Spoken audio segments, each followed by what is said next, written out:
Hello दोस्तों। आप सभी खुश होंगे, अपनी परीक्षा की तैयारी में लगे हुए होंगे, ऐसा हमारा मानना है। क्योंकि आप सभी का एग्ज़ाम बहुत नज़दीक आ चुका है। आई थिंक परसों से आप लोग का बिहार शिक्षक का एग्ज़ाम होंगे। वहीं देखा जाए तो बिहार में आपका सब इंस्पेक्टर यानी दरोगा की जो एग्ज़ाम होने जा रही है, वो आपको 17 तारीख को होगी। क्योंकि इसी के आधार पर देखा जाए तो आने वाली जो 17वीं जो आपकी बीपीएससी होगी या एसएससी होगा, बिहार एसएससी होगा या अन्य प्रकार के जो भी आपके भारत के एग्ज़ाम होंगे, ये सारे एग्ज़ाम में आने वाले कुछ क्वेश्चंस आपको इस यूट्यूब के माध्यम से बहुत सारे चीज़ मिलेंगे। जैसा कि अभी हम आज रिपोर्ट जो बात कर रहे हैं, अभी रिपोर्ट हमारा 2 दिन पहले आई है, उसका नाम है बुनियादी पशुपालन सांख्यिकी 2023 का रिपोर्ट आई है। तो आज इस रिपोर्ट में हम देखने वाले हैं कि बुनियादी पशुपालन में हमारी क्या-क्या बढ़ोतरी हुई है, कहाँ पर पिछड़े हुए हैं, ऐसा क्या-क्या योजनाएँ हैं, परियोजनाएँ हैं या कितने हमारा सांख्यिकी दृष्टि से हम इसमें अपने लक्ष्यों को हासिल करने में आगे बढ़े हैं। ये सभी चीज़ों को आज इस वीडियो में हम देखने जा रहे हैं, जो कि आने वाले सभी एग्ज़ाम के लिए ये बहुत कारगर तथा आपको मददगार होगा।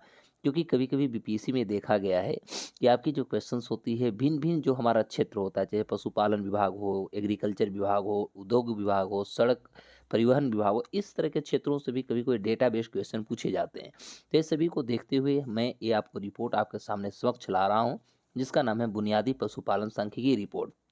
इसमें हम देखेंगे तो जैसा कि हमारा केंद्रीय मत्स्य जो पालन भारत सरकार है, उसके अंतर्गत पशुपालन डेयरी मंत्री जो हमारे पुरुषोत्तम रूमाला है ना, रूपाला है, सॉरी, पुरुषोत्तम रूपाला जी जो हैं, है ना। तो इनके द्वारा जो ये रिपोर्ट दिखाई गई है, आज हम ये सारे रिपोर्टों पर चर्चा करने वाले हैं। तो ये चूंकि रिपोर्ट देखिएगा ना, तो ये 26 नवंबर 2023 को ये रिपोर्ट आई है और ये गुवाहाटी यानी असम में बुनियादी पशुपालन सांख्यिकी रिपोर्ट यानी बेसिक एनिमल जो हस्बेंड्री हो स्टैटिक्स होती है, इस रिपोर्ट को प्रस्तुत किया गया है। तो पहला क्वेश्चन हो सकता है कि कब प्रस्तुत किया गया। तो ये आपका 26 नवंबर 2023 और 26 नवंबर आपको पता ही है कि 26 नवंबर भारत में ऐसे ही इम्पोर्टेंट है क्योंकि इसी दिन हम संविधान सभा मनाते हैं। क्योंकि 26 नवंबर 1949 को हमारा संविधान बन के तैयार हो गई थी। तो ये गुवाहाटी में ये रिपोर्ट को प्रस्तुत की गई है और भारत के केंद्रीय पशुपालन और डेयरी जो मंत्री हैं पुरुषोत्तम, है ना, मिस्टर पुरुषोत्तम रूपाला, उनके द्वारा लाई गई है। इस रिपोर्ट में बताया गया है, इस रिपोर्ट के आधार पर ये कहा गया है कि मार्च 2022 से फरवरी 2023 में हम एकीकृत एक नमूना सर्वेक्षण सरकार यहाँ प्रस्तुत करने की कोशिश कर रही है। तो इसमें हम देख सकते हैं कि दूध उत्पादन की बात करें तो 2022-23 के दौरान देश में कुल दूध का उत्पादन जो हुआ वो 230.58 मिलियन टन हुआ है, ये अनुमान लगाई गई थी। वहीं इसमें पिछले साल यदि पिछले 5 साल में देखा जाए तो लगभग 22.81% का वृद्धि हुआ है। अर्थात हम कह सकते हैं कि पिछले 5 साल से अभी वर्तमान में दूध का हमारा उत्पादन क्षमता जो है उसमें लगातार वृद्धि हो रही है। वहीं 2022-23 की रिपोर्टों का अध्ययन करें तो इसके दौरान सबसे अधिक दूध उत्पादन राज्य जो हुआ है उत्तर प्रदेश में हुआ है। तो आपसे एग्जाम में पूछा जा सकता है कि सबसे ज़्यादा पिछले साल 2022-23 में दूध का उत्पादन भारत के कौन सी राज्य में हुआ। तो इसका उत्तर हो जाएगा आपका उत्तर प्रदेश, जिसकी कुल दूध उत्पादन की हिस्सेदारी भारत में देखा जाए तो कुल उत्पादन जो हमारे यहाँ हुई है उसका 15.72% अकेले उत्तर प्रदेश दूध का उत्पादन किया है। वहीं यदि हम अंडा उत्पादन की बात करें तो देश में कुल अंडा का उत्पादन 138.38 बिलियन यानी संख्या होने का अनुमान लगाया जा रहा है। वहीं कुल अंडा उत्पादन में प्रमुख योगदान की हम बात करें तो इसमें आंध्र प्रदेश का सर्वोच्च स्थान आता है, जो कुल अंडा उत्पादन का लगभग 20.13% इसकी हिस्सेदारी को देखी जा सकती है। जब हम मांस उत्पादन की बात करते हैं अगला, यानी मीट प्रोडक्शंस की बात करें तो पिछले 2022-23 में यदि देखा जाए तो मांस की जो उत्पादन हमारे यहाँ थी वह 9.77 मिलियन टन था। कितना था?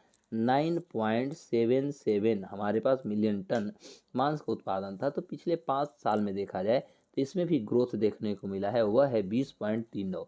अर्थात आज हम जो भी डेटा को देख रहे हैं सभी हमारा कह सकते हैं कि प्रथम या प्राथमिक जो क्षेत्र है हमारा, ये प्राथमिक क्षेत्र से संबंधित आज डेटा पे हम बात कर रहे हैं। तो कुल हम मांस उत्पादन देखें तो सर्वाधिक योगदान भारत में यदि कोई दिया तो इसमें भी उत्तर प्रदेश का स्थान आता है, जिसकी हिस्सेदारी देखा जाए तो 12.20 है। वहीं यदि हम ऊन के उत्पादन की बात करें तो 2022-23 में हमारे यहाँ कुल ऊन का उत्पादन 33.61 मिलियन किलोग्राम हुआ है। तो कुल उत्पादन में लगभग 47.98% की हिस्सेदारी भारत में सबसे ज़्यादा ऊन उत्पादन में राजस्थान को दिया जा रहा है, यानी राजस्थान का ये योगदान मिल रही है।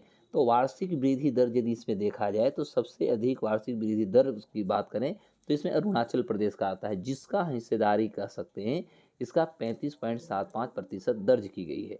तो ओवरऑल यदि देखा जाए तो इस रिपोर्टों के आधार पर हम ये देखने की कोशिश कर रहे हैं कि भारत में हमारा बुनियादी जो पशुपालन सांख्यिकी जो रिपोर्ट आई है, इसमें हमारा कौन कौन से क्षेत्रों में हम आगे बढ़े, कहाँ प्राप्त किया, कहाँ पीछे हुआ।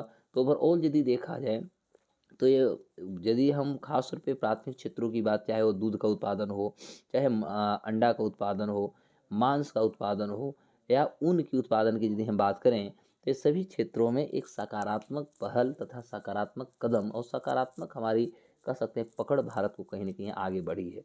फिर हम इसी तरह एक वीडियो के साथ आएँगे जो आपके स्टैटिस्टिकल डाटा के साथ होगी, जो एग्ज़ाम के लिए बहुत इंपॉर्टेंट तथा पीटी मेंस में भी आप इसको आराम से डिफाइन कर सकते हैं।